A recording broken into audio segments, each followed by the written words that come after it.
of all, dude, I just want to say thank you because, I mean, yeah, I made a drive, but you're giving me your time. You're gonna give us your time, right? So more than anything, I want to say thank you because I've learned how valuable time is.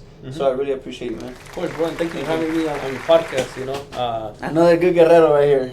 There you go. Appreciate it, man. And you're doing great things. Keep it up. You know, like all this is obviously not your thing. You know, you're doing garage doors. So when you're doing podcasts, that just tells you how much you want to grow too. You want to help other people grow. You want everyone to share their stories, and that's the power of this, you know. So I'm very proud of you on that side. Thank you, bro. I really appreciate it. It means a lot, especially like I said, man.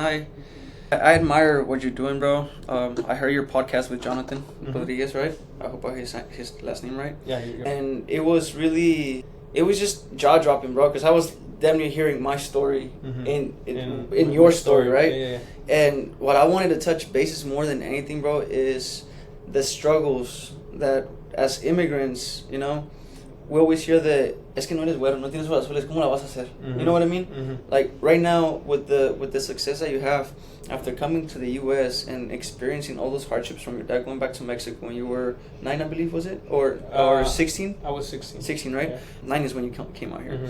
When you were 16, from that moment to realizing that, hey, I need to step my game up.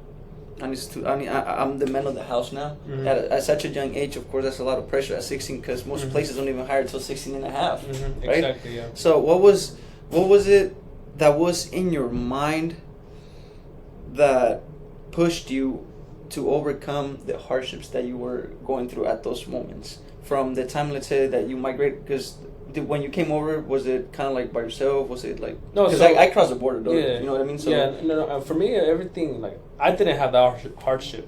For me, it was easy. It was a walk in the park. I came into the United States legally, but, I stayed longer. I'm still an immigrant. I came on a visa. You know, so I didn't cross the border. I didn't do... That's hardship, you know? Like, in my respect, if you did that, man, like, that's very tough, you know? So... On that side, you can say I had the easy way in, but I mean, it's still hard. It's hard when you get here because, as an immigrant, you're always going to be so limited to the opportunities. And going back to your question, when my dad had to leave for a couple months because my grandma passed away, it really what it comes down to is really how you're raised. If you're raised a certain way, when things like this happen or come up, it's like you're automatic. Like, okay, it's time to fill in that position, My dad's not here.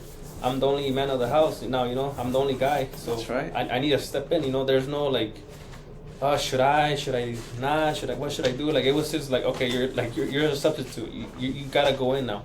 And for me, if I'm seeing my mom, we go back, I'm in school, I'm in high school. I'm seeing my mom work, busting her ass. In our community, parents are always, chingale, and since little.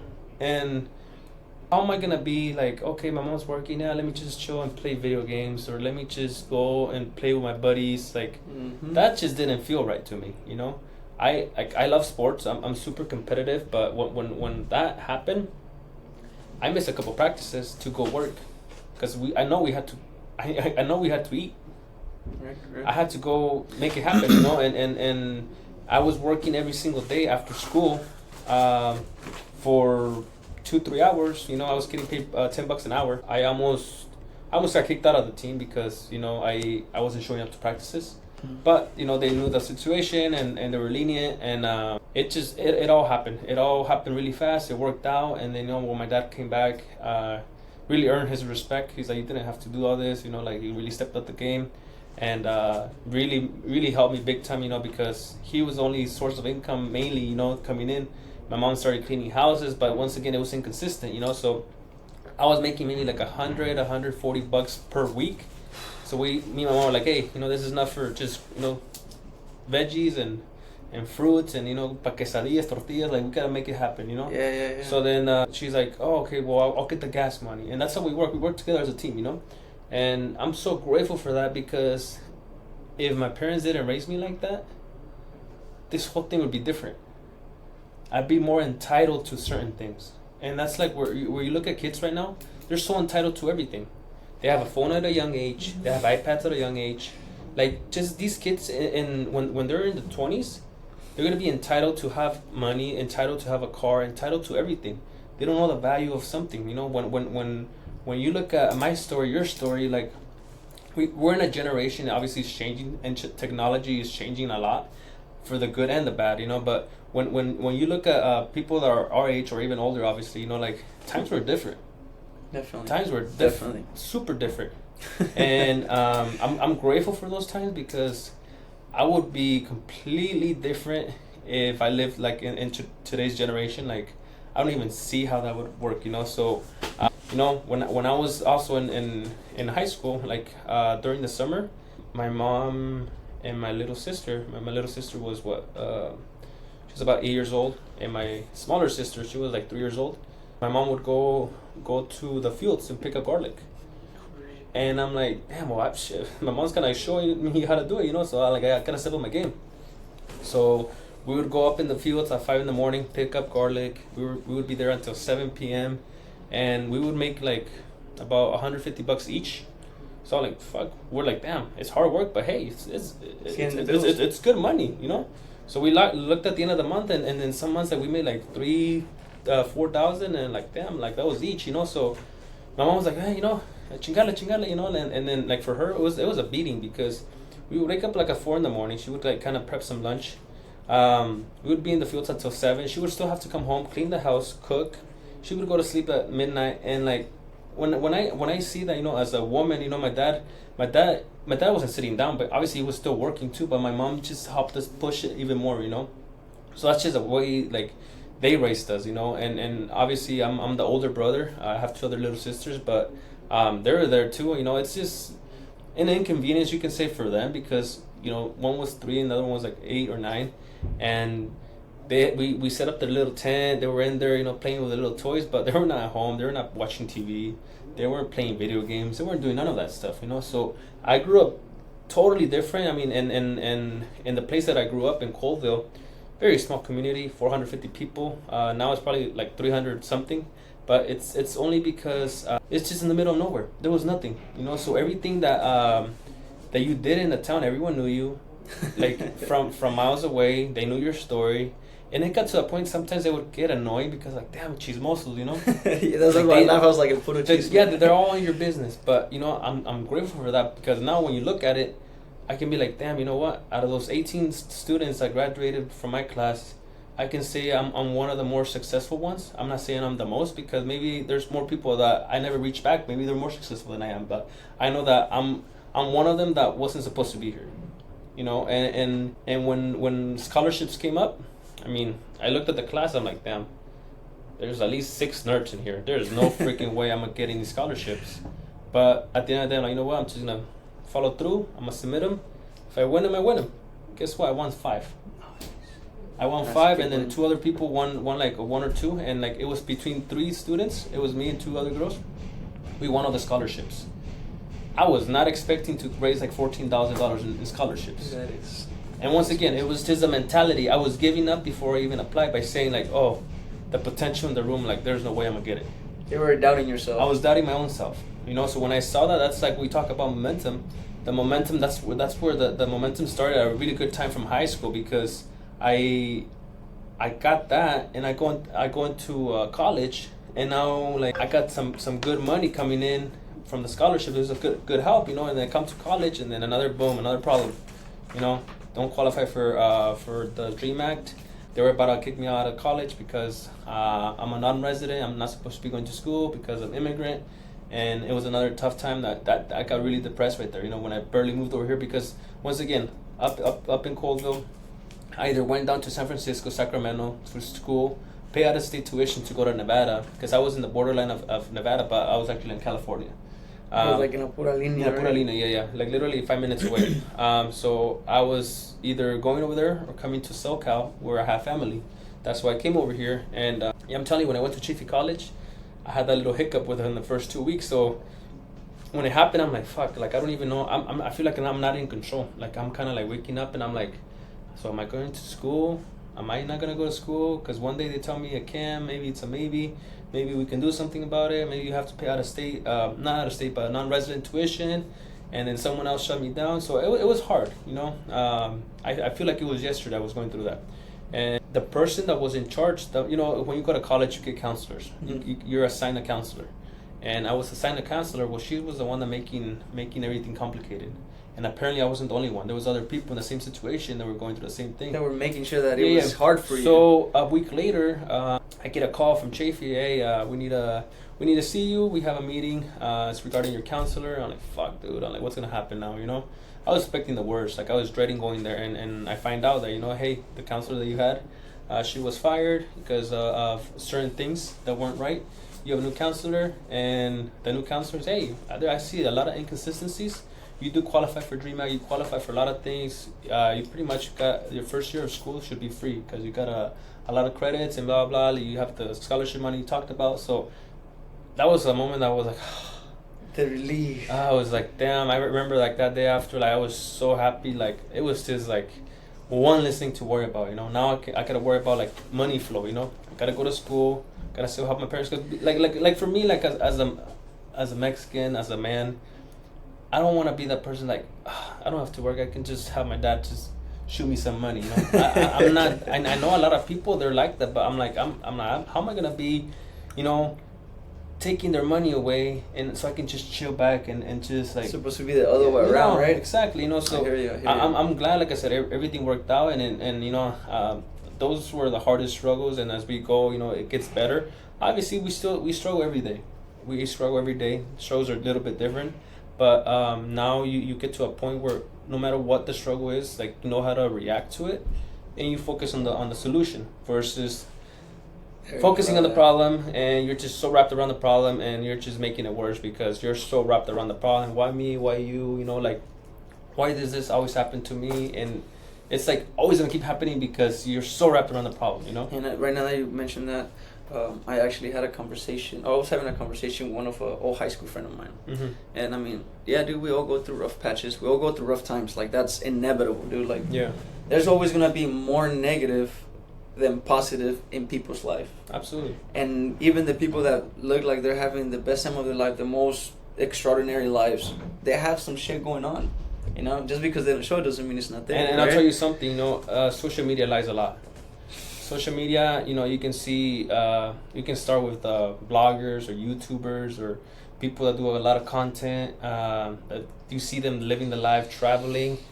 At the end of the day, those people are really miserable. I'm not saying everyone, but there's a lot of those people that are miserable because they're showing something that maybe they're living by credit card debt. They're living by like, they're so focused on trying to make a beautiful picture for someone else to show off and get more followers. And at the end of the day, like, they really have no one. And they're broken, you know, they're broken up here and they're broken in the heart. And it's very sad to see that, you know. So when people see that, you know, there's people that sometimes, like as a follower, you admire something. Oh, I admire him because, you know, everything looks so beautiful. Well, maybe you shouldn't admire them because if everything looks so beautiful, something's up. But if that person talks about problems, that people is real. Sharing mistakes. That's the person you gotta really follow, you know, because if you follow the people that are perfect, that's just a wrong. Like for me, as a personal experience, like anytime I see people try so hard on Instagram, like, oh, I might, you know, especially when you have kids. Oh, my daughter's perfect. My son's perfect. my son doesn't do this. My son doesn't do that. I have the perfect kid, and you hang out and it's like, bam, your kid's the devil, you know. And it's either like, that or whatever you perceive perfection is not the right word. Yeah, right? yeah, you know, and for me, like I'm trying to be as perfect as you can say I want to be, but I know like problems are always gonna happen, you know. So like I just want to make sure that all my time's always in order. That's why like when people like sometimes like this is where I lost a lot of friends, you know. The moment I started being more organized with my time, I can say this is recent. Honestly, I was very unorganized with time. I'm always trying to be clean and be really professional. But when it came to time, I was horrible with time. And this changed like at the beginning of 2022, like when I started once again going to conferences, learning from the right people.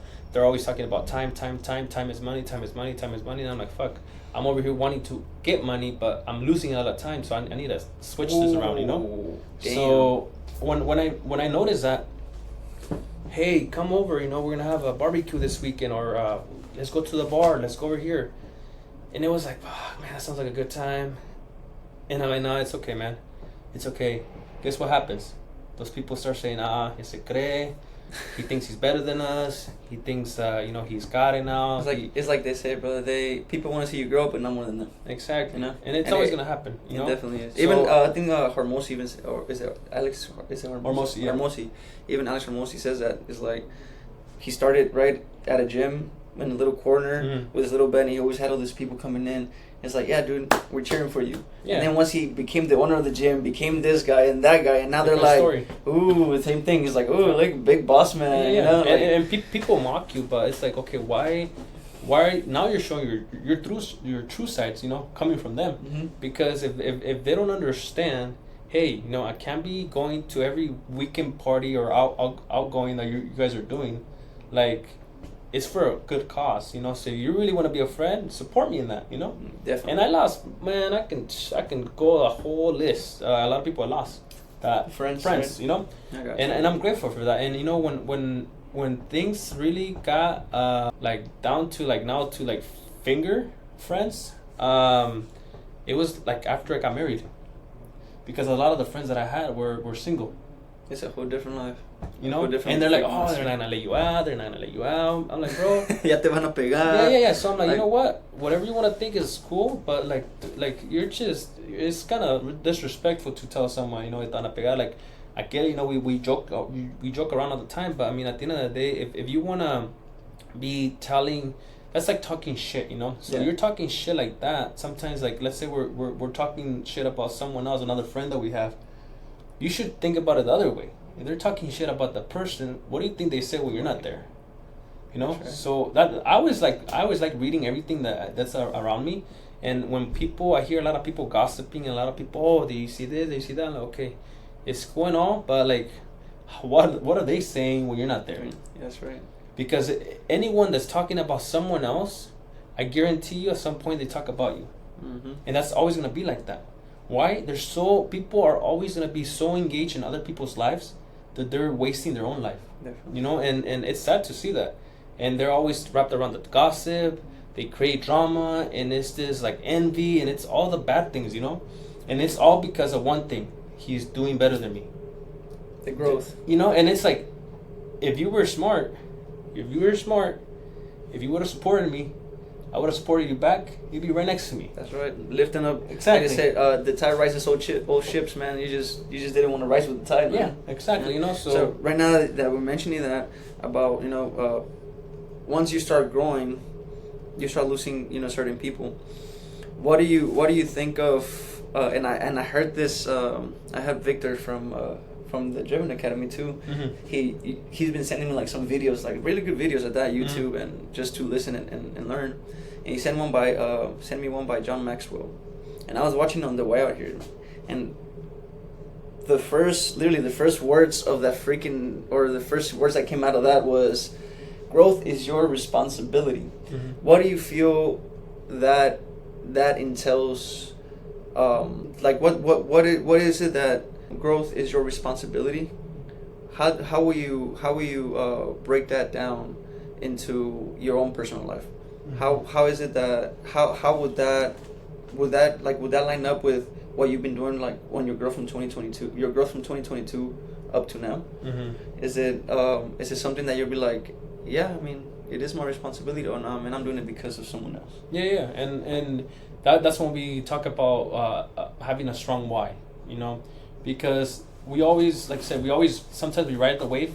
It's a good wave, and sometimes it's a bad wave, So good things and bad things always happen, but if your why is strong enough, doesn't matter if the world's falling apart, you're gonna do your thing.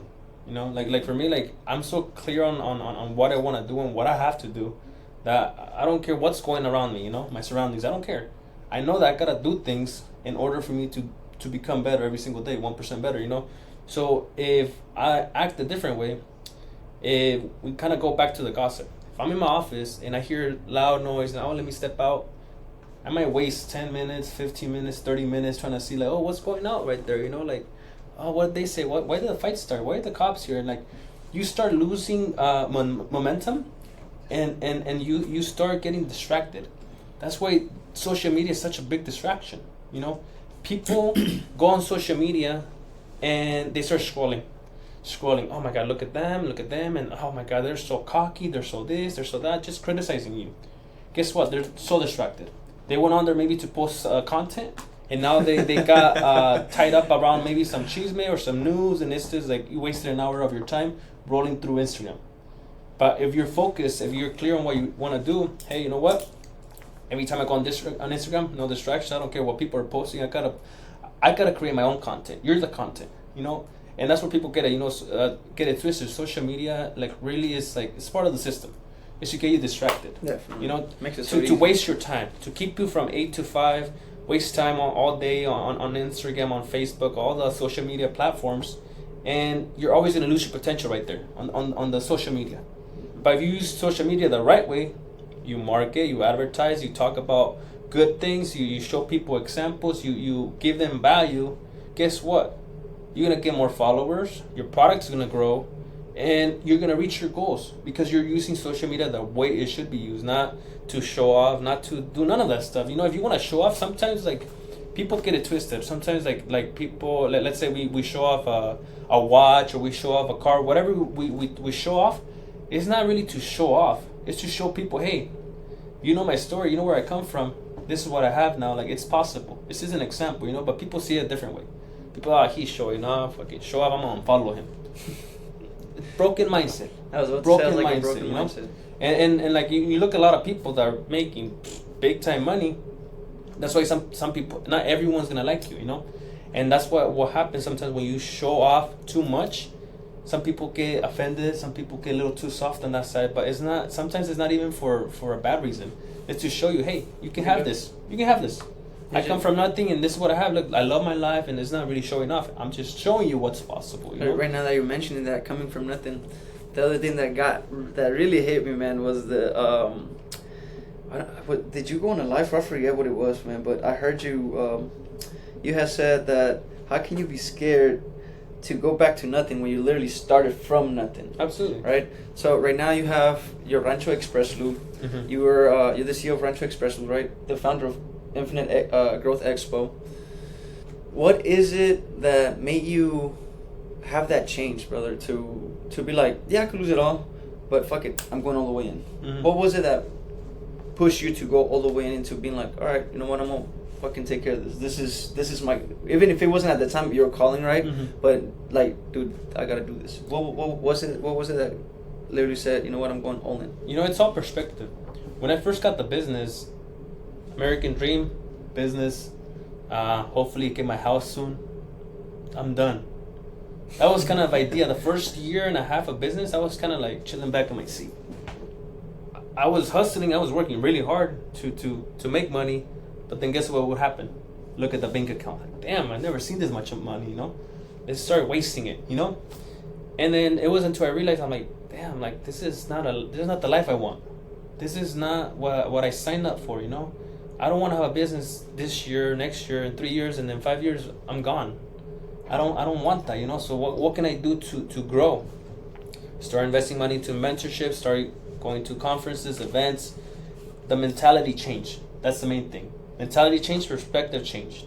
So when those two things change, now it's like, okay, we look at all the big dogs, you know, all the people that are making really good money, they're really successful. I can tell you right now, the biggest thing was they took large risks. That was it. So I'm like, how can I apply it in my actual setting right now? Like, I have a business. How can I make this grow? How can I make the brand like be well known? Well, it's gonna cost investments. It's gonna cost money. So when we put it together, okay, you know, if I only have X amount of capital, but I want to grow so much, how do I get there?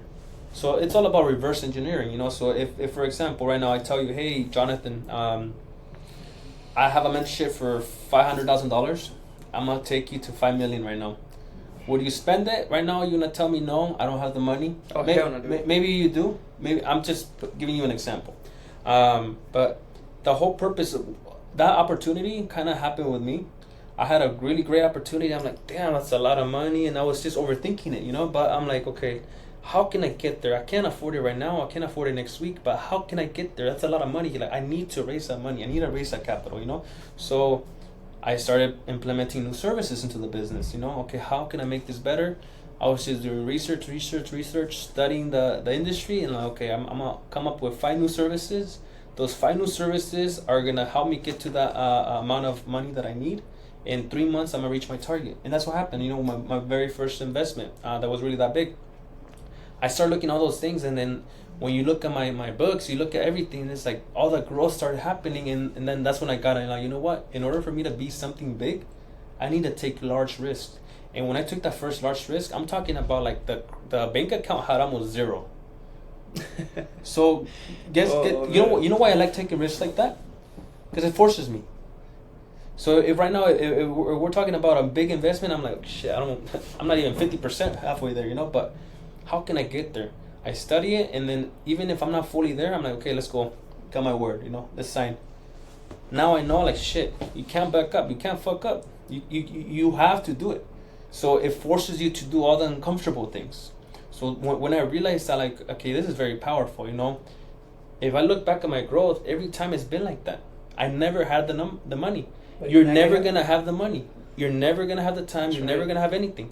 You have to create the time. You have to create the money, you know. So it's all in your control. It's just really how we want to see it. So now that's what I said, that, you know, like, there's people that live paycheck to paycheck. They have savings, 20, 30,000. They grow old and they're depending on that. And it's like, okay, why? Why do that? The money's not going to grow in your savings account. Definitely not. It's not. You got to invest it, you know. So when you see people hustling every day so hard and they have such a big obsession for money, it's sad to see that. It's like the people, like, sometimes, like, you know, they make a lot of money and they don't want to spend a penny, especially on their family. And it's like, bro, like, why do you even work? Why do you even work if you don't want to spend $1 on your family? What's the obsession with a freaking paper? Like, I don't see it. You know, you're not gonna take it with you. Definitely. So, like, for me, it's just different. Like, okay, how can I use the money to get me where I want to be? And I said that before. I'm not afraid of failing.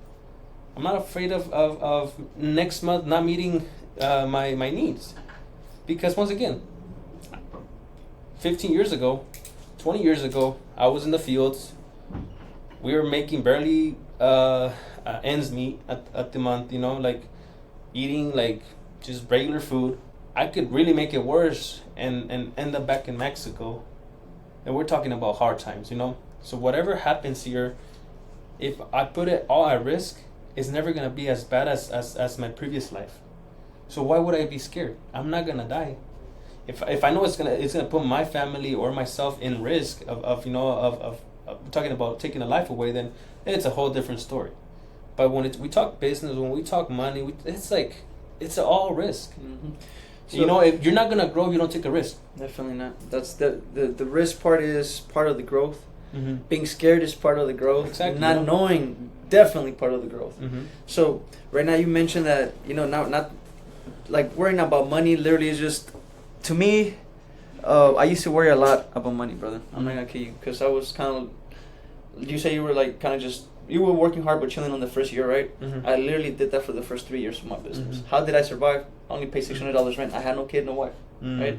So I used to worry about money a lot. Now I just worry about making the money. Like you said, at the end of the day, we just gotta make it, right? Yeah. So how do you deal with, let's say, you're having a great freaking week, you know, like a great freaking month, and then next month comes and there's like, fuck, dude, not even half of the revenue that was coming in, let's say. Mm-hmm. Or let's say we're just getting a quarter of the revenue that came in. Like, Mm-hmm. how do you process those slow days where you know, like, the money that comes in needs to come in in order for you to take care of the business, the family, Mm-hmm. your necessities, and then it gets cut down to, like, let's say half or a quarter. How would you deal with some slow days like that? You know how I react to slow times? I react right away. So if Damn, bro, fuck. If for example, let's say like today in the business it's slow. If I'm like, oh, tomorrow's gonna be a better day, and I wake up and guess what? It's not a better day. Why? I didn't take action. I don't know the problem. I don't know the solution. Damn, bro, that was fire. Right there. I don't know anything, you know. So if I wait Tuesday, okay, we need the phone to ring, guys. We need to make sales. We need to do all this. That's not the problem. That's not the problem. And then Wednesday comes and it's still bad, and it's still Thursday, Friday, Saturday. It's like, fuck, dude, it was a horrible week. We made 25% of what we made the previous week. Last week was really good. Guess what? Monday comes again, and it got a little better, but it's not better. We're missing the main problem and main solution. So when you look at your books, and depends on what industry you're in, you gotta know your books. And when I talk, like, you gotta know everything. You like for me, like, okay, I have an auto repair shop. How many people called the shop? How many people did we close? What's the percentage that we closed? What's the ratio? How many cars came in? If 20 called and only 5 came in, we have a problem. That's a large leak we have. So we need to fix that. If let's say the phone is ringing and the people are closing, customers are coming in, okay, that's not the problem. Where's the problem? Okay, they come in, but we're not following through when they're here, so we're maybe not letting the customer know they need more things, or maybe not, we're losing them in the information we're giving. So maybe that's my problem. Maybe that's why we're not being successful this week. But you have to understand what the problem is. When you realize, like, how quickly you can fix things, there's no, next week, what about if I do this investment, it's a lot of money, and what about if next month is not as good? Well, guess what? It's not going to be as good, because you're already doubting yourself. You're planting that seed inside, like, what if, man? No, it's okay. That's a large risk. I'm a scoop back. I want to be secured, and you can't be doing that. So when you control your business and you look at KPIs, you look at all the numbers. That's the main problem right there. That's the main problem people oversee. And it's crazy. There's crazy stat. There's a bunch of businesses, in the U.S. in the worldwide, but 98% of businesses, small businesses, do not make more than $3 million. And those businesses, after 10 years, they fail. 98%. So only 2% make more than $3 million. Guess what? Those people are billionaires. The ones that make more than $3 million, because it's very hard to make $1 million, even harder to make $2 million. And let's talk about $3 million. That's where people give up. People are like, oh man, it's a breaking point. So after you make, it's gonna be way easier to make 10 million than it is to make 3 million. It's gonna be way easier to make 100 million than it was to make 10 million. That's how it is. People don't understand that. Well, how is it gonna be easier if you have to work harder? No, you understand now your basics. You understand where the money's gonna come from. So when you realize that, that's when you really become unstoppable. But it's like, once again, it's how do the numbers look? That's where the main focus is at. Mm-hmm. Because like I said, there's people a lot of times they do Google ads, they do Yelp, they do Instagram, they do a lot of marketing. They spend, let's say, $5,000 on marketing. But the problem is that their leads are coming in and they're not closing them. They don't have a closer. Or maybe they're like, I'll do it myself, but you're not a closer. Well, you need to become a closer. How do you become a closer? Well, you gotta get educated. You gotta make once again. Pull out that book, bro. Show them the book, right? Yeah, this is how you become a closer, bro. Get books. You become a closer by this book, Andy Elliott. This book right here, man. Like, this book is amazing. You guys gotta get it. Andy's a motherfucking beast, and high energy beast. That book right there, that book has changed lives in a positive way, And when it comes to sales, people get so as a consumer. Like, people get sometimes offended when they hear the word sales. They think that you're screwing them over, but at the end of the day, you're selling something they need. And that's the problem, like, when it comes to salespeople, like, they don't show that they're there to help. They show the hunger for the sale. They show they're being pushy, Mm-hmm. You can't be pushy when you're selling. When you really show the customer that you really care for them, they're gonna appreciate that. They're gonna appreciate that, and you're gonna get the sale. You're not even looking for that, so you're trying to help them, and that automatically comes in. So when you have a business, and when you actually focus on helping someone fix problems, you're the solution to their problems. You're gonna be busy all the time. In my business, I used to chase the money, mm-hmm. and then 2022, the whole mindset changed, the whole growth, mm-hmm. personal development. It made me change from chasing money to chasing the smiles. Mm-hmm. It literally comes down to what you just said, brother. If you're literally just chasing the money, you're just not gonna get anything. Yeah. People feel it. Yeah. But absolutely. When you literally go after solving their solving their problem with good solutions, even if it's sales, mm-hmm. right? It's like you said, this sounds freaking intimidating to people. It's like, oh fuck, here they come now. They just want to guard themselves. Mm-hmm. But when you do sales right and you take care of the customer, your client, and offer them the solution to their problem, and you get that smile, dude, they literally pay you with no problem. Absolutely.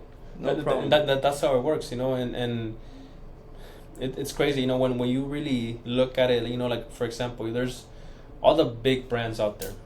You're never going to be able to compete. And it's, you know what's crazy?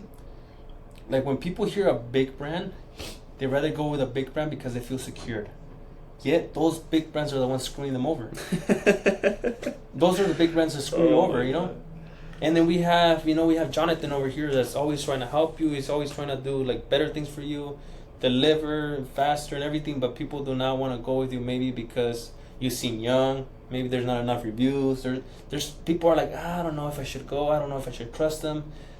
There's always going to be that doubt. That's what we talk about. Brand is everything. You know, that's why, like, sometimes, like, we can't compete against a big brand because everyone knows them and they feel secured. Oh, you know, a Nike, you know, I get quality shoes, you know, and then for example, you know, like Apple, I get quality, and then Samsung. That people are always going to have different choices, you know, but there's people that are always going to be bought into something. Well, you want to have that in your business.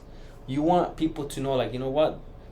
The first experience I had with them was amazing. I'm never going to go back to anywhere else. But you made an impact from day one, you know? You made an impact on the phone when they called. You made an impact when they came in for service. You delivered. You went the extra mile. You gave them a little perk. It could be any little small thing. A Starbucks gift card for $20. What is it going to cost you? $20. That can make them their life. It'll be like, oh, no one has ever given me a $20 gift card. You don't want to be generous? Give them $30, $35. Fuck, I don't know, maybe 50. I don't know, like, depending on the ticket, but you gotta think long term. And it's not to do it, once again, to do it on purpose. Oh, I'm gonna give them a gift card so they help me get more clients. Oh, you already lost it right No, now. You gotta do it from here, from That's the right. heart. You do it from the heart, and you really want to be genuine. And guess what? That one customer turn into several tens or 20 or 30 customers down the road. That's right. Just because of that gift card, the $50 or $40, whatever you want to give them, you know, $10. That went a long way. And that's what we talk about. People focus on the money, like, man, screw that. I'm only gonna do what I gotta do, what I got paid for. If I told them 2,000, I'm only doing 2,000. I'm not going 2010. They're forgetting about over delivery. Yeah. And then guess what? Those are the people a year later. Damn, why is it so slow? Why is it so slow right now? Why what's going on? Well, guess what? You planted that seed. That's when we talk about other people take over. That's how it happens, you know. And it's crazy, you know, when people are really trying to take over, you gotta find out what your competition's doing, and you gotta double down on that. If your competition's not doing certain things, you double down on that. Guess what? In a year, guess what? Everything's gonna change. You're gonna be taking over, and they're gonna be in a spot. What the fuck? How come I'm not having a good year this year? Guess what? You got comfortable. You had a good year. You were rising. People saw you, and people are like, what is he not doing? So I can start doing it. They start doing it, and then the roles change. That's when you look at people that are very successful, they're always trying to be best in their industry, you know, and they're trying to be better than their own person selves, they're studying too, you know. And when you focus on becoming better than you were the day before, the month before, the year before, your growth is gonna be just on cruise control. But people always want to work differently. People want to focus like, okay, let me see what Jiffy Lube is doing today. Let me see what Valvoline is doing today. What are their specials? You know what? $89.99 over there. I'm gonna do mine for $5 cheaper. I'm gonna get more clients. People get it twisted. People always think price, and then, okay, I'm gonna cut my price down. I'm gonna get more business because I'm cutting my price down. It doesn't work like that. How come Louis Vuitton and Gucci do not advertise on TV?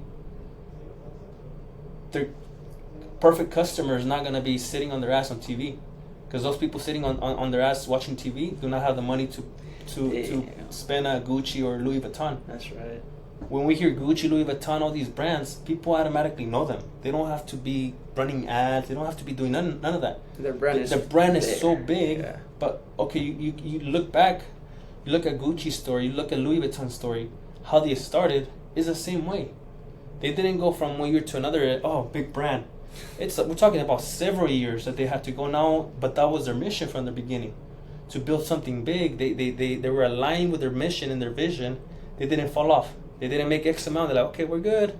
No, like they had their big goal, you know, that they achieved. So when we look at things like that, like people think it's always going to be best just to be cheaper than your competition. It doesn't work like that. You want to provide things that they're not providing, and then you can charge up like maybe a couple bucks more than them, and you want to focus on getting quality customers, because you get quality customers, they're focused on quality. They're not focused on the price. They're not focused, oh, it's $90, I can go over there and get it for $70. We don't need those customers, because those customers are not a good fit for the business, and vice versa. You know, because sometimes we over deliver and the customer is not faithful. They're not loyal because they're looking for price. We want to cut the fat, and we want to get the customers that's a good fit for the business, and vice versa. And it's like a partnership later on, you know? It's like they're feeding you and you're delivering with value. So it's like you give me and I give you. You know, that's how it works. But when we focus on price, like I said, you're never gonna grow. You might get busy, you might make a couple good weeks, but when you focus on being cheaper, problems are always gonna happen. Bad customers, bad experience, bad headaches. I raised my hand on that. I was like, I've been through that whole. You know, let's be cheap. Let's be the cheaper company. And I've been there too. I was there when I first started the business. I'm like, fuck, I gotta make this business busy. You know how I make it? I'm just drop my prices. Well, guess what? A lot of headaches, a lot of bad customers, a lot of really bad headaches, and it's like, damn, dude, like, I asked for this, you know. So how can I not keep getting these type of problems and these type of customers, you know? It took me time. It took me time, you know? You just reminded me about that saying too. They said that goes, sometimes no business is the best business that you can do. Yeah. Right? Like, you don't want to deal with people that are cheap. Like I said, it just becomes a headache. It just, at the end of the day, doesn't give you the profit monetarily nor mentally, you know, to keep going. And right now, before, you know, we were talking about brands, and before we leave the complete subject, I wanted to ask you, what is it? No, not what is it? For brand, right? Like personal brand, how hard would it be for someone, like for yourself, you started Infinite, right? Infinite Growth Expo. How hard would it have been if you would have, like, if you had no brand or no personal brand, or even if you were not known? How important is it to have a personal brand or a brand for yourself, right? Besides the business brand, how important is it for you to have a personal brand? And what is it that comes, like, how much easier is it to create something when you have a personal brand? I'll put it this way, once again, 3 out of 5 businesses fail within 5 years. You know why? No one knows them. So you focus on your personal brand, guess what? People are not going to know you. People are going to know who Garage Stores is. People are not going to know who Rancho Express is. People are going to know who Infinite Growth Expo is. Why? Because I'm promoting it. I'm the face of it.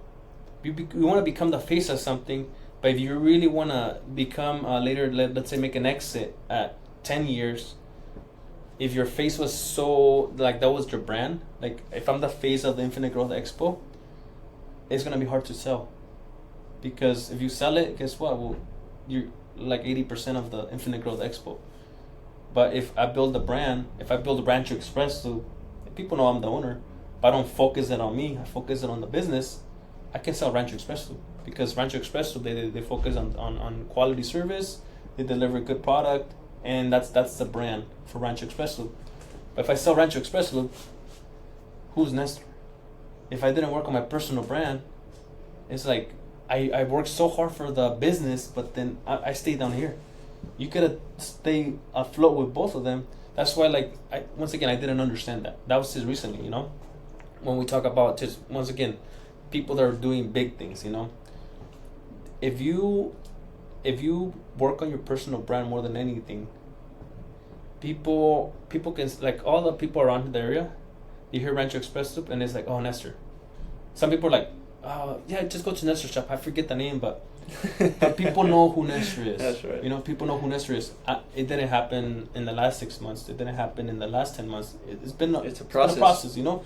But I've been working on that. Now I see why it's so important to build that personal brand.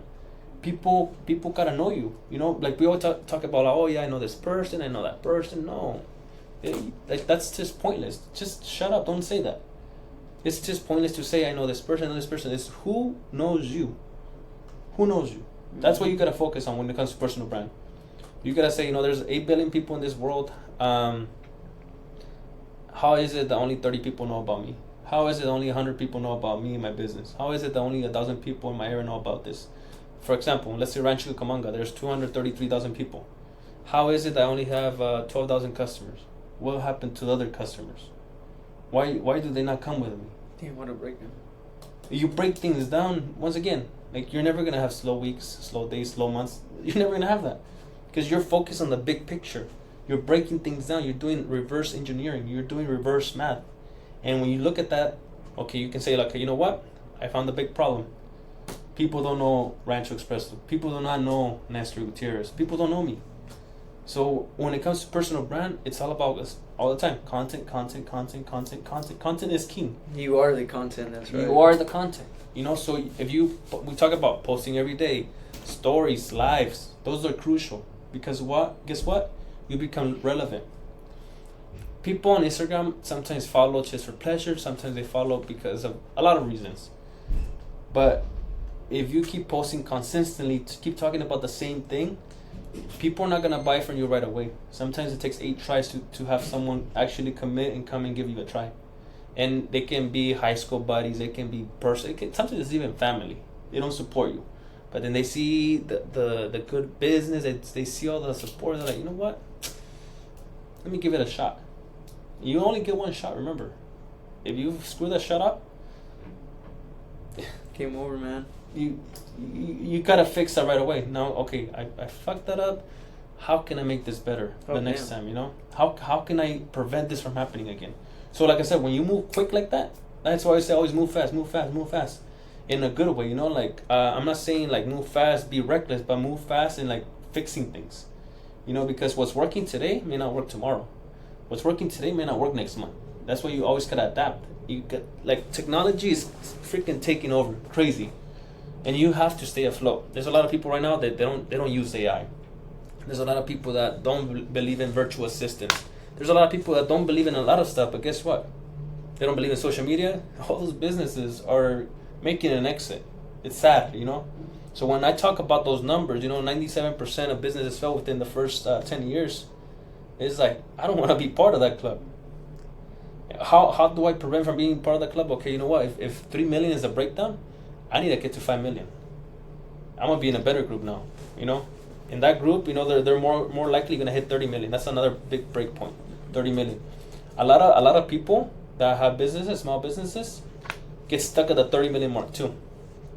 So anyone that gets past the 30 million mark, they become billionaires. Everyone. Well, right now that we're talking about some very big numbers, brother, right? Or I would say big because I haven't reached 1 million myself. I believe this year I will hit the 1 million for the entire life of my company, right? But for the people that, to me, business now it's fun, right? But it's not for everyone. It's not. Is it cool? Actually, I mean, I guess we make it look cool, right? But it's like you said, social media is not always what we put up. It's just our process. But for the people that want to start a business or go off and chase the entrepreneur life, right? Can you let the people know, brother, how long? Because a lot of you know, the people coming in new to start a business, they think that, oh, I'm gonna go start a business and the money's gonna start coming in. We've been talking about it's a process, right?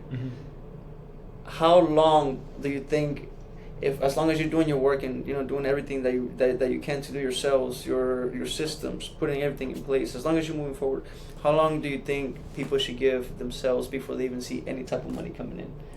It depends on the industry, honestly. Once again, before opening a business, if I could go back in time, I could go back to August 2020, before I got the business, I would be doing things a little bit differently. Because, once again, we talk about business and we think business, money, freedom, I don't have to be there. It's all the wrong reasons because it's completely wrong. You have to be there more. You have to work harder. A lot of bills need to be paid. So you can't go into business and say like, I'm gonna have more money. It doesn't work like that. So when you do research, you can say, okay, in the automotive industry, the average income is blah, blah, blah. The average revenue is blah, blah. The average percentage, gross, net is this. You start getting the idea, okay, you know what? I need to make X amount in order to make a good profit out of the business. So for example, if we're in an industry that, let's say an example. Let's say in the automotive industry, and what I do, bills are $100,000 per month. And if I look at the books, I'm like, yeah, I made $100,000 this month. Oh yeah, it's a good month. And we look at what went out. Damn. At the end of the day, go work for someone because you're gonna make more money. Because if you make $100,000, but then you don't keep track of what's going out, you're better just working for someone for a salary. And that's what people, once again, they're preparing that door for failure because of that. They don't understand what they need to make net and gross in order to keep a certain amount and live a better life. That's where people get lost right there. So do your studies before you open a business. What are the profit margins? What do I need to get? Once again, study the people that you admire. Like in your industry that you want to open a business, there should be at least 1 or 2 people that you admire. What are they doing? Do research. Like, that's right. Look at social media. How do they market? What are the prices? Like, I'm talking to you. Like, go deep, and like we just touched a good point right now. You said you want to make $1 million. This is easy math. So, do you work Monday through Friday or Monday through Saturday? Me personally, bro, I don't put no Monday through Sunday. I just know that some days I work, some days I don't, right? Mm-hmm. So right now I literally work Monday through Sunday. Some days, mm-hmm. There was times where I worked literally a whole 16 days, 21 days. There's mm-hmm. days where I don't work a whole week, mm-hmm. And I focus on the systems. But mm-hmm. Show me what you got, brother. So one way to do this is you need to keep better control of this. So for example, when we say sometimes I don't work a week or sometimes I work 3 days, sometimes that's gonna be hard to reach certain targets because we don't know what's gonna happen in 2 weeks, obviously. But if you keep in control, like you look at my calendar's all booked up, like the whole month ahead of time. I look at my calendar, okay, like everything's filled up in here and also on my phone. So I already know what's gonna happen on the 23rd. Obviously, if God lets me live for the 23rd. But I know what's under my control, that the 23rd I'm doing XYZ. So I already know what I have planned. Hopefully it happens, But now I'm a step ahead. Now I'm like, okay, you know what? On the 23rd, I'm going to do this. On the 24th, I'm going to do this. I'm planning ahead of time. So you tell yourself, okay, this is my schedule. Monday through Friday, I'm going to do this. Saturday and Sunday is going to be for my family. Or Monday through Thursday, I'm going to work. I'm going to give my family 3 days. Whatever, you gotta double down on that. And if you don't want to work on weekends, maybe, Monday through Friday, I'm going to work 10 hours. Or find the niche, what's going to work for you. That way, you're going to see it. You're going to enjoy more. You're going to have even a bigger passion for what you do. Because now you're like, damn, how did I create more time? Before I didn't even have this time. Well, that's how you create that time, So you need to become more organized with the time. And that way, it's going to be easier. So we say, let's say, you want to reach, let's say, $1 million. We already lost a month. I don't know how many you made the first month. You don't have to tell me. But let's start with 50K. Let's start from the beginning of the year. We do $1 million. And let's say you only work Monday through Friday. There's obviously 12 months. So we divide it by $1 million, divided by 12. 300. That means 83,333 have to be made every month. Every month, so let's say every month has about 4 weeks, per se. We divide it by 4, so that means that 20,833 per week. So now when we talk about numbers, if we have to make 20,833 per week, you're only working Monday through Friday. We divide it by 5 days. Guess what? You need to make 4,166 per day. And now we're like, okay, you know what? 4,166 per day. Damn, that number seems like a little bit crazy. Guess what? Divide 4,166 into people, to customers. How many? You look at your product. Okay, well, my product. What's the most expensive product I do? You know what? It's $300. That's my most expensive product. How many products of those do I need in order to reach this number? We do the math. Okay, you divide it by 300. You will need about 14 people, 14 customers.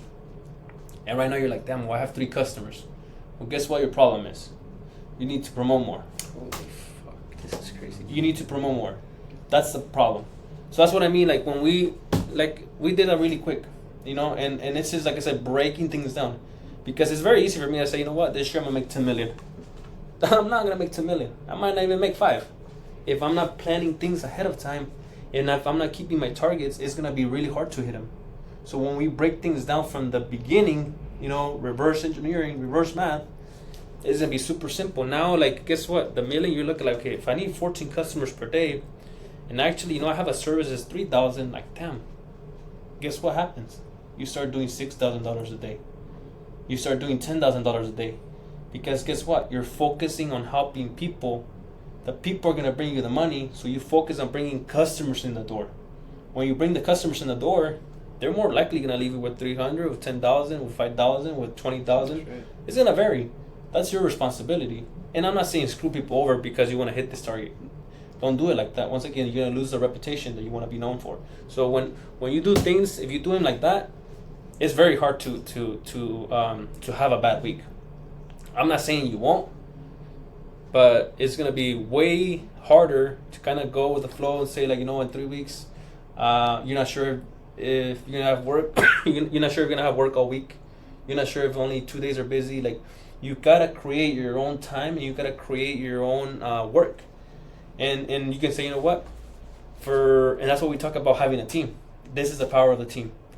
Delegating all these duties. You know, delegating the social media, delegating, you know, like, duties that you don't wanna do. We talk all the time, you know, with Albert. Says, you know, he has someone that pumps gas, someone that does dry cleaners. They cook their food. They do all the things. Well, guess what? And all those things that he does, maybe he can lose an hour and a half put together. Maybe he loses 4 hours per week pumping gas and doing all those silly things that we don't think, I don't need someone to go do that. It's all time. We talk about time is money, you know, and that's why, like, other people that are really rich, they're trying to gain that time. So they rather pay $10,000, where those $10,000 that they're paying, they're gonna make 50, they're gonna make 80, they're gonna make 100K. That's how it works, you know. And that's what, like I said, when you delegate all these things, like, I wouldn't have what I have right now without my team.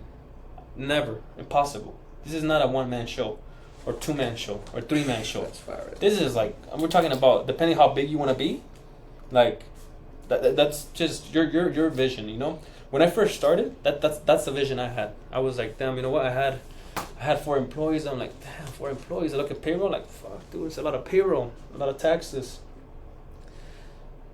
You know what? I'm gonna cut hours maybe a little bit. I'm gonna start doing that. Guess what? I don't have a winning culture.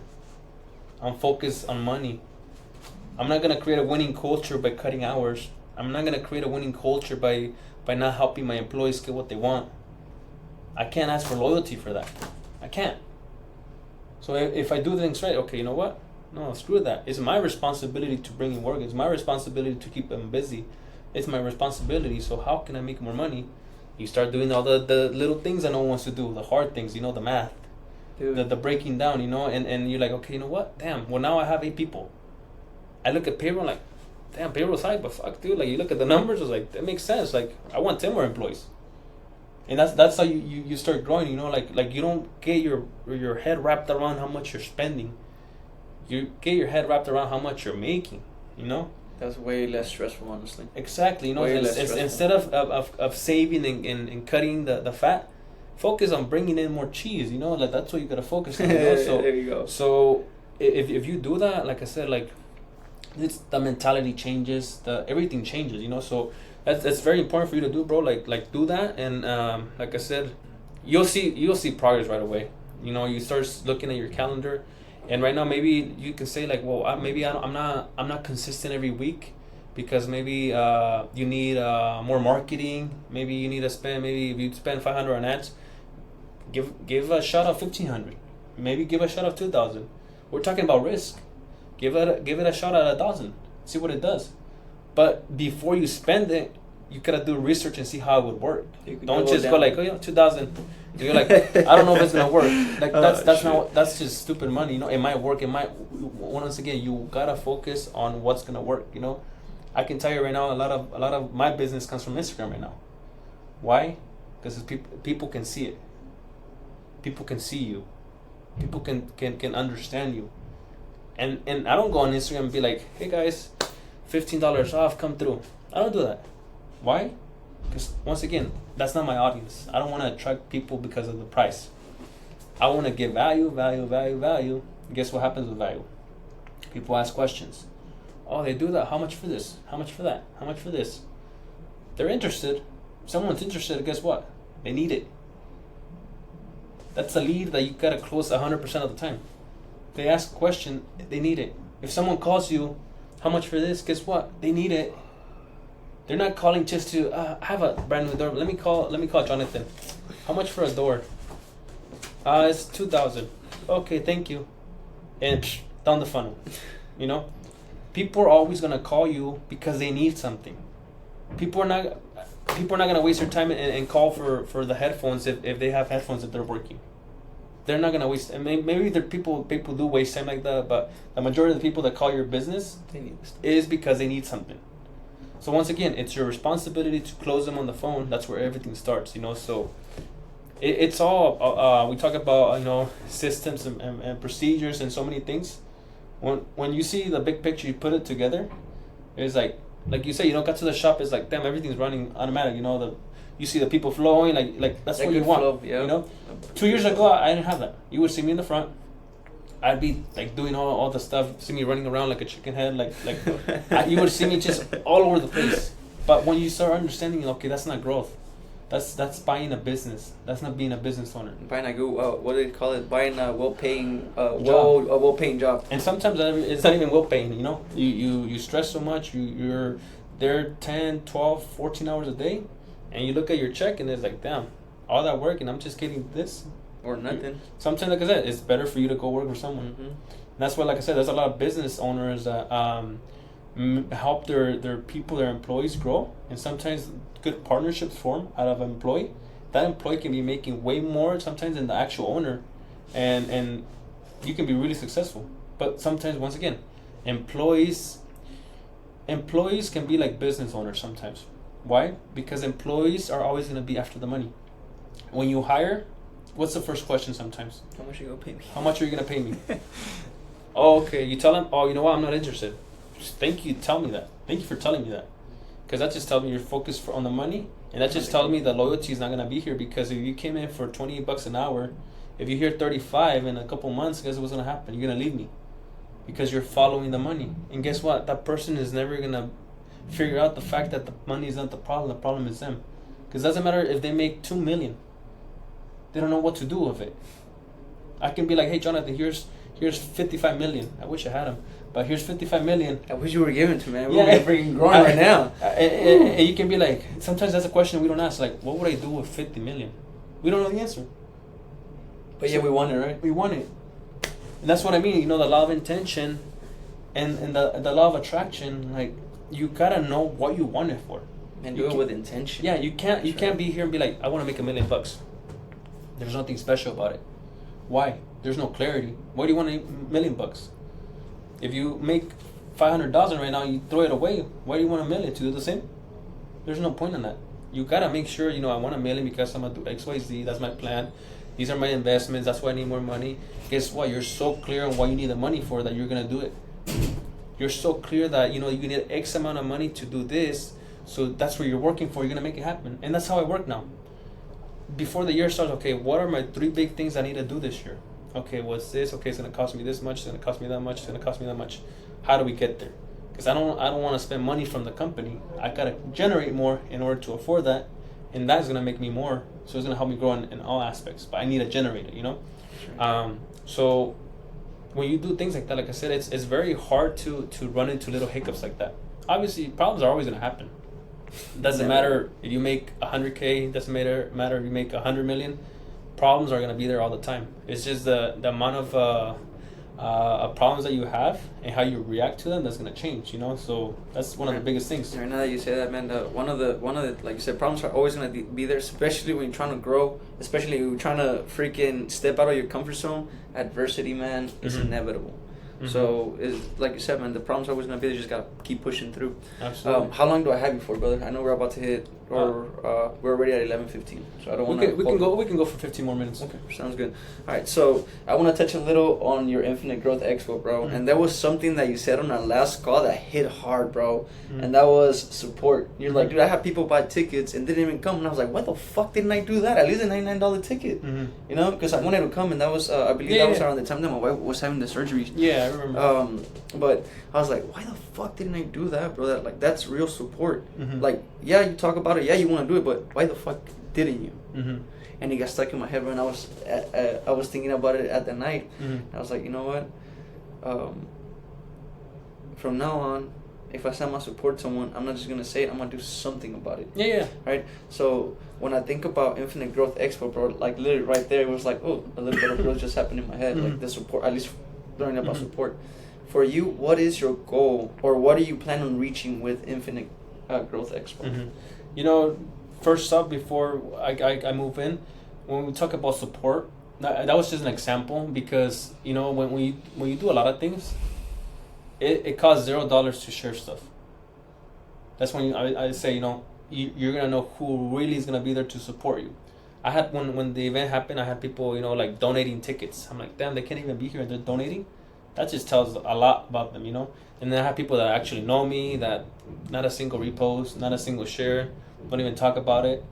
Doesn't cost nothing, you know. So you don't have to buy tickets like as in support, but if you share information and you tell people about it, hey, you know, if you're free this weekend, shoot over here. That's a lot of support. That can turn into several $1,000s, hundreds. You know, it can maybe turn into 3 tickets. More than just giving, hey, I'm gonna buy you a ticket, you know, like, but support. That's what I mean, you know, like, so it's very important, you know, when you do things like this, you start saying, okay, now I know, and I can tell you there's a long list too of people that told me, oh yeah, I'll be there, and didn't show up. No shares, didn't tell anyone about it, and it's okay. I see how you feel, so I'm so grateful for that. I'm grateful for problems, because I see that, and I'm grateful when people don't do things that I expect. And I'm like, okay, next time I'm not going to expect that. Next time I'm just going to work harder, and I'm not going to rely like, oh, they told me they're going to come. I don't have to work that hard because they told me. And so, you know, that's when we look at, when it comes to an event, like this thing got put together in 2 months. First time, and that's just, once again, it's a risk. One with the flow. I got the speakers, and I'm like, fuck, it's happening. I can't back up. You know. So now the main purpose with Infinite Growth Expo is to create a community. Once again, Infinite Growth Expo, you know, came from a guy that was in Mexico 20 years ago, in the streets, you know, playing sometimes with no shoes on, and that's the message. I want to create a big community for the Latino community, to tell you that, hey, it's possible. That's why I want to focus on bringing good quality speakers, deliver value, and that's what the purpose of this Infinite Growth Expo is. You know, so now I'm also launching the Infinite Growth Playbook. I seen it. That's gonna be my podcast. You know, so right there too, I'm gonna focus on giving more value, focus on bringing good people that I know in my circle. That way, I can share information with you that's costing me a lot of money, and it's gonna be a no charge for you. But once again, whatever you want to do with information, that's up to you. Sometimes we can talk about information that I can tell you right now I share with you. It costs me thousands of dollars. Why am I sharing it with you? Because I want to help you. I'm not gonna. What good does it do to me to spend $50,000 on something and not share it? Why would I take it to the grave? Why? That's dumb. I hate people that are like that. That's why I started a podcast, brother. Mm-hmm. Because, like you said, I mean, I'm sure you spend way more than I did. I know last year I spent about $50K just in personal development, and it goes like this. It really did. It goes like that. I kind of started add to cart. Dude, and it's like, damn, dude. I didn't even look at it. I just said, "Fuck it, go." But Albert, here you go. That's what I mean. If we look back at it before you started, and if you knew it was gonna cost you $50K, would you do it? You wouldn't do it.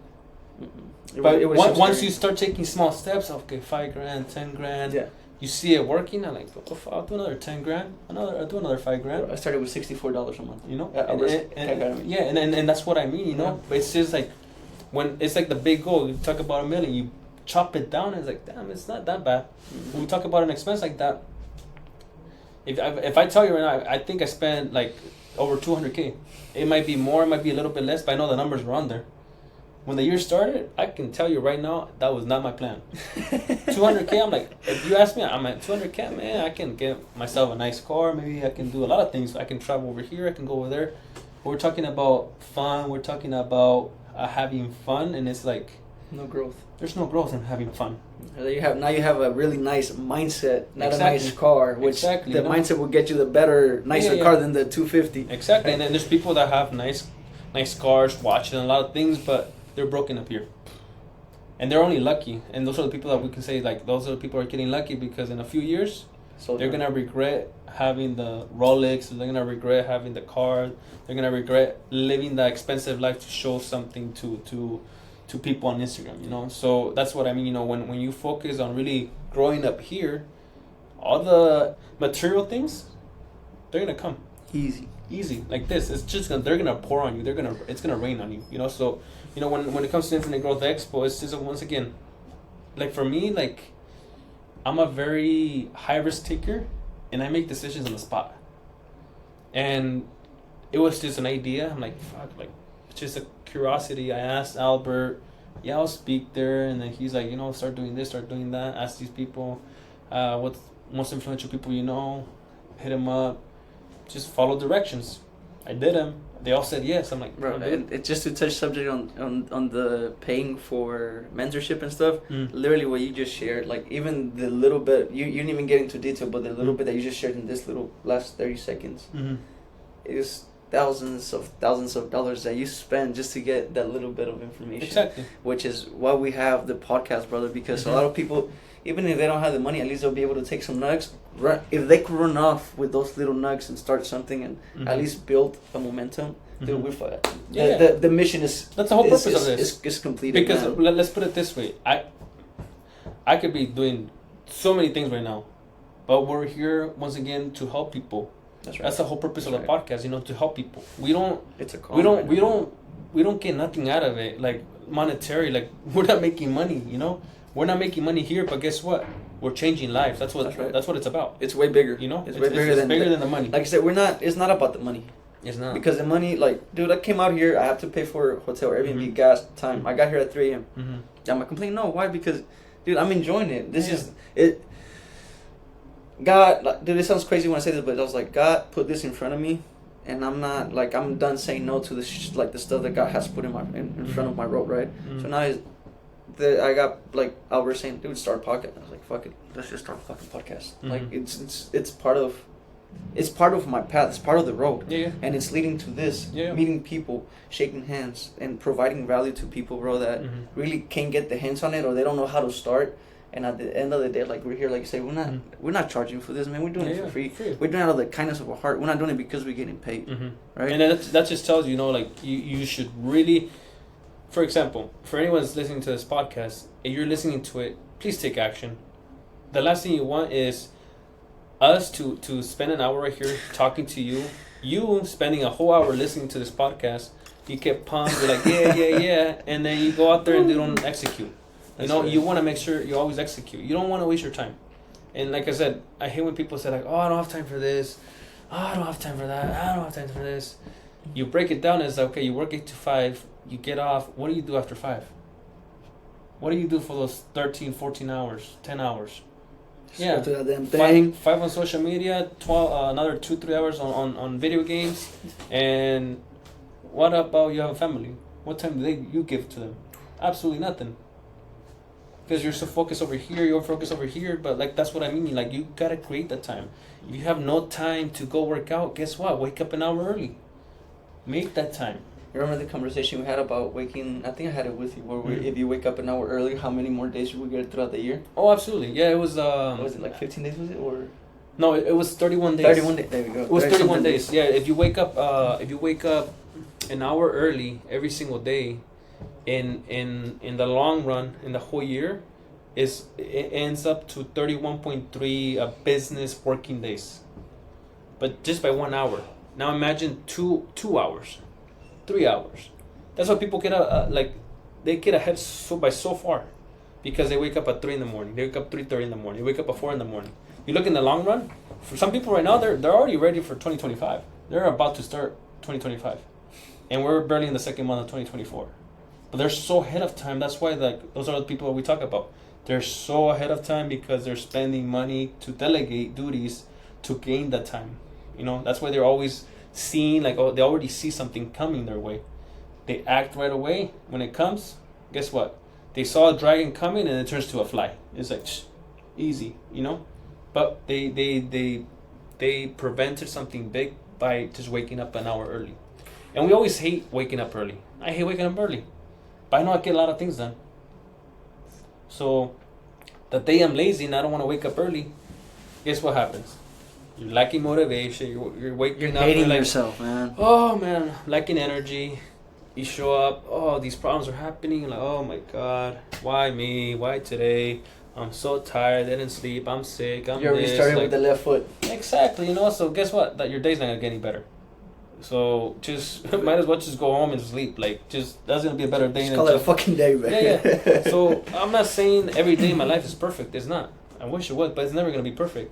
Every day for me, like I said, it's all about focusing on becoming better business owner, better father, better son, a better person. You know, that's what you gotta focus on. You know, and everything else takes care of its own. You know, so that's really when you look at it that way. We tie it up to your check. For example, if you're an employee, next payroll, do you expect to make less money than this payroll? You don't. You want to make more money. Yeah, correct.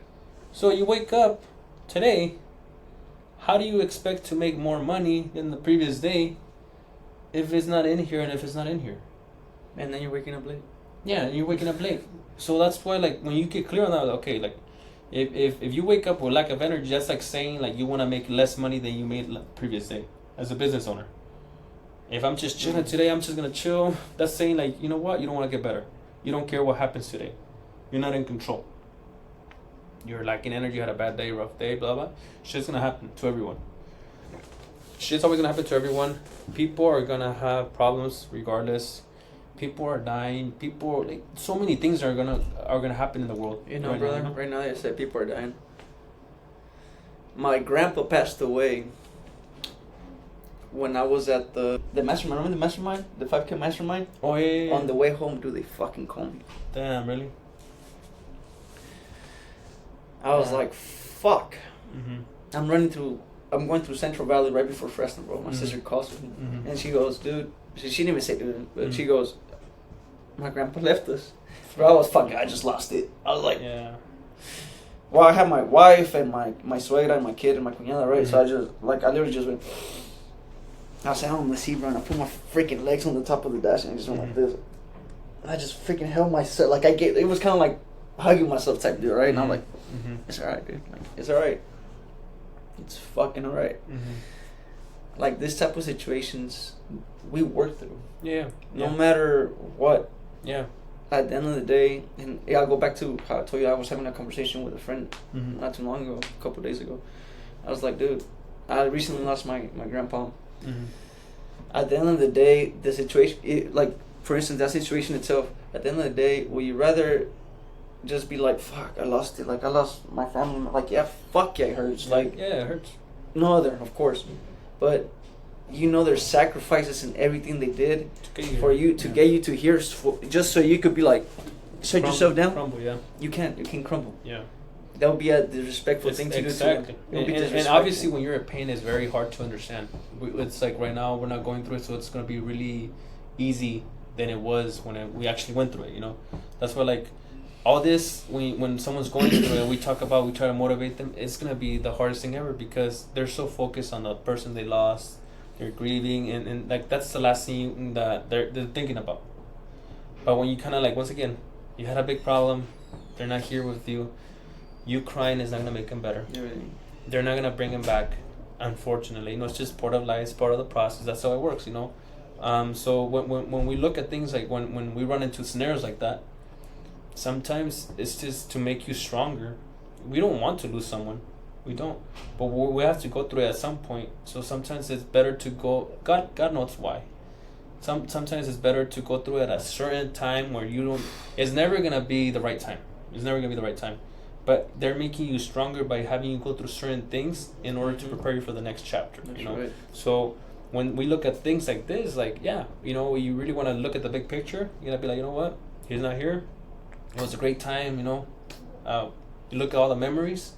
Focus on the memories. Focus on the happy times. Focus on the good times. The good times. And make it about him now. You know what? If I haven't done this before, and if I didn't show him in life, I'm gonna really make it happen now. And I making a contract between myself. I'm holding myself accountable to it, and I'm gonna make this happen for him. And every time I wake up, I'm gonna remember about him. Every time I wake up, I'm gonna remember, like, damn, you know, I have a mission. He always wanted me to have XYZ, and I'll make it happen. You know. Mm-hmm. So you like I said, you turn the bad into a good in the best way you can. But it's just, once again, that's creating your own energy. Mm-hmm. It doesn't matter how hard it is, like, you have to do it. Because if we grieve for a long period of time, like, our bodies are lacking a lot of energy, and it's gonna be very hard to even get past through that point. Because sometimes people grieve for a long period of time. You're talking about months sometimes.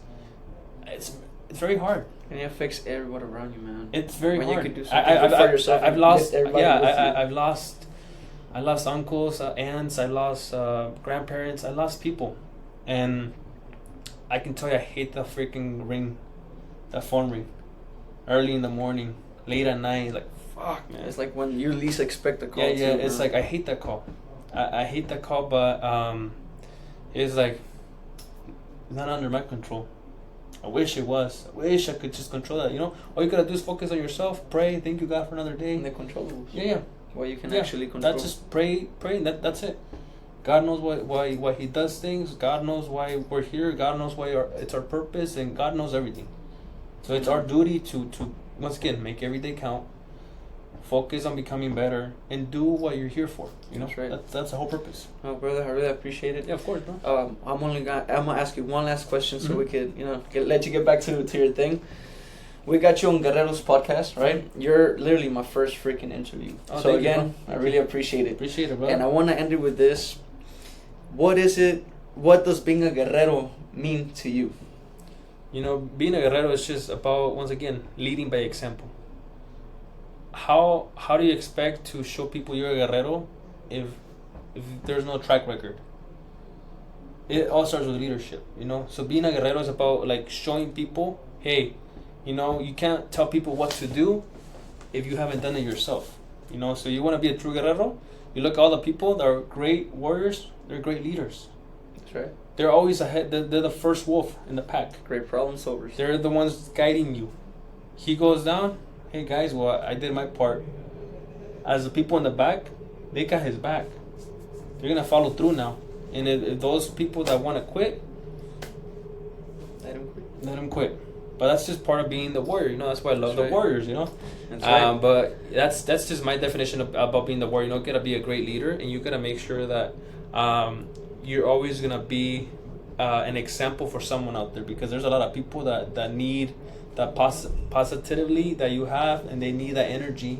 There's always gonna be people that lack that. So it's your duty to pass on to that. Dude, and to touch on that, it's like how you said, bro, I'm so high up on energy, I'm ready to share it. Yeah, it's like, even if they're having a shitty day, let's see what we can do. So exactly. That's another thing that I appreciate from you that I got. I was like, it changed my perspective. So yeah, definitely appreciate it. Again, guys, this is Nestor Gutierrez, CEO of Rancho Express Lube and founder of Infinite Growth Expo. Follow my guy at the Nestor Gutierrez. Did I get your Instagram right? Yeah. Follow him at the Nestor Gutierrez on Instagram. He has his Infinite Growth Expo playbook on Instagram as well. Mm-hmm. Follow that. Trust me, you do not want to miss all the gold nugs this guy drops. It's just amazing, dude. Nothing but value. So thank you, guys. Again, Nestor, thank you very much. Thank you, brother. And we'll stay in touch, brother. You're definitely gonna see me out here a lot. Of course, man. Love it. Let's keep making it happen. Oh, dude, this is amazing.